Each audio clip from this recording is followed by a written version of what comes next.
In this video, we're diving into how to make this year your best year as a learning and development professional without feeling overwhelmed. Whether you want to land a new role in L&D, or you want to grow within your current position in your current company, or you want to take new challenging projects at work, I will share with you 7 powerful principles that you can apply to your career planning and your career growth and personal development to help you to achieve what truly matters to you this year. If you are new here, my name is Lisa and I create videos which existed when I was starting my career in learning and development. We all heard about SMART goals framework, specific, measurable, attainable, relevant, and time-bound goals. This framework is widely used in corporations because it's focused on achieving a specific outcome within a set time frame. But let's be honest, when it comes to our personal development and our life, SMART goals can feel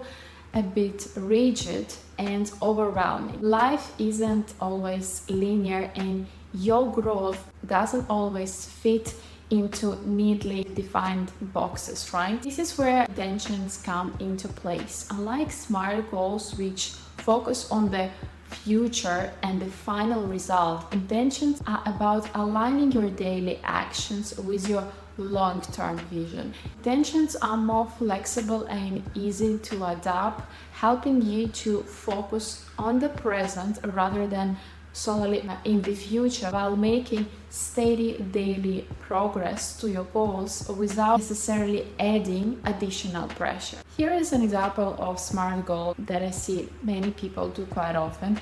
I will read 12 books on leadership by the end of this year. An intention could be, I will spend 15 minutes every morning reading about leadership to expand my knowledge and skills. Do you see the difference? Intentions allow you to make progress in a way that feels natural and sustainable with your current life, especially when you're juggling multiple priorities in life and work as well. Setting intention offers a more flexible and present-focused way to work toward achieving what is that you really want. One of your career intentions in 2025 is to take your career to a next level, and you haven't really figured out what is that you want from 2025, then you should watch this video after this one. This is a step-by-step guide to help you clearly evaluate where you are in your career right now and what is that you want to achieve. There is also a free downloadable file to help you on this reflection journey. Now let's talk about common mistakes that people make when setting their goals or aspiration and what you can do instead. So mistake number 1 is setting too many goals. Taking more than you can handle by setting a long list of goals will lead to frustration and burnout. It's very normal in corporate world to set 5 to 8 goals. However, you can't really apply this principle to your personal and professional development. That's why stick to maximum 3 goals related to your personal development. 1 is great and just 2 even also good, but 3 is really max. Mistake number 2 is forgetting to break down your big intentions into daily or weekly actions. Break down your intentions into small, manageable actions that you can take every day and that will not take a long time.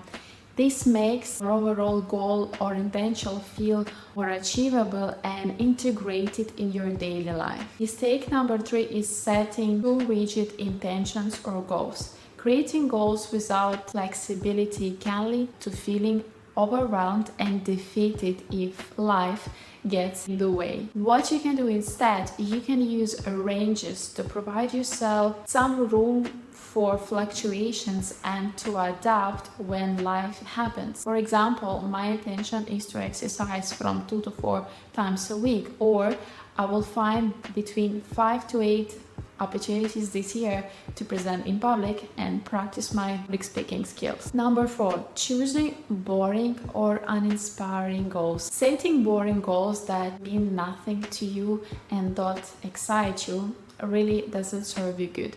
Choose intentions that actually get you excited. Ask yourself, does this excite me or pushes me to grow? Do I really want to do it, or I'm doing it because someone else wants me to improve in that area? Maybe it's my manager, maybe it's the manager of the manager, or maybe it's just what LinkedIn and Google is telling you.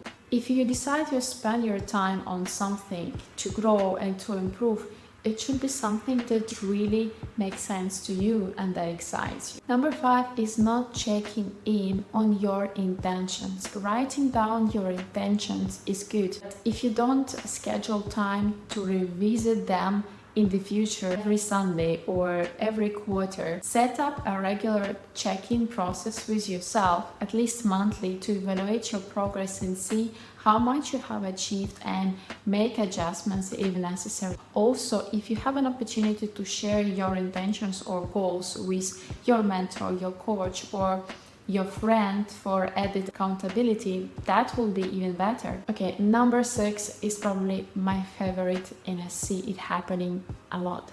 Choosing information consumption over action.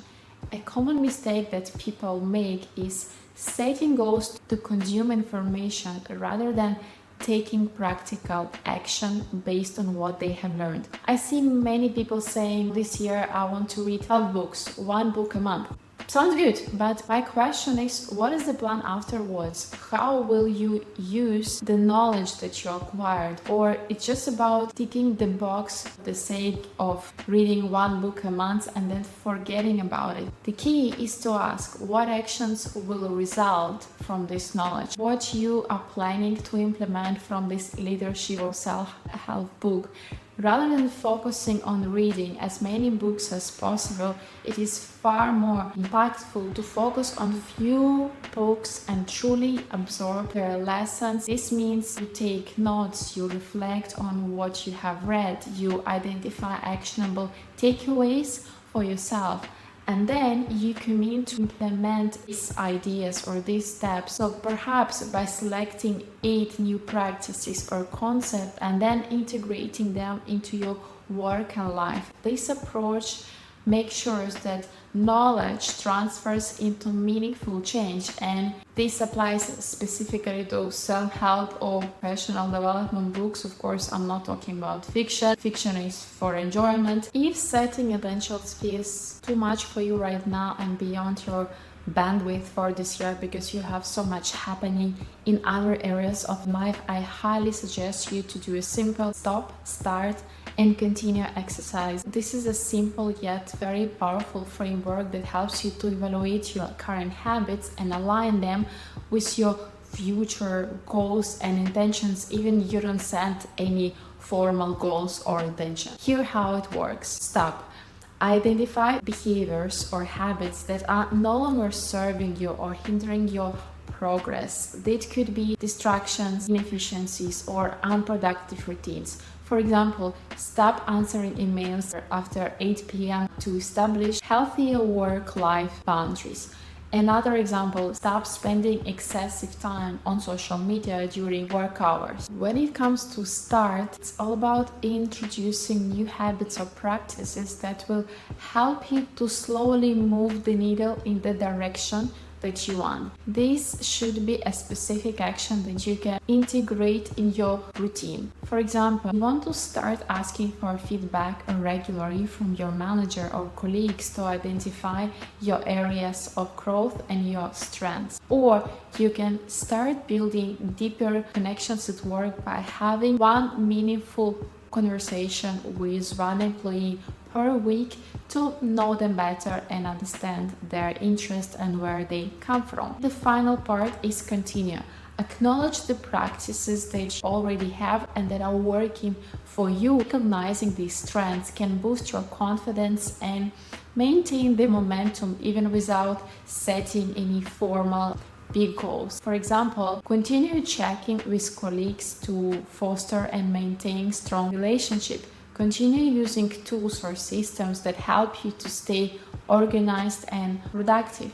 By regularly evaluating and adjusting your actions through this exercise, you can create a clear path towards achieving what is that you want and letting go of what no longer serves you. Thank you for watching this video. If you found this video helpful, let me know in the comments. If you're looking to take your learning and development career to a next level and you need support, I'm here for you. Feel free to email me or message me on Instagram, and we'll see how we can work together to achieve your career dreams and aspirations. More information you can find on my website. I hope you're having adventures and following your dreams. Bye for now.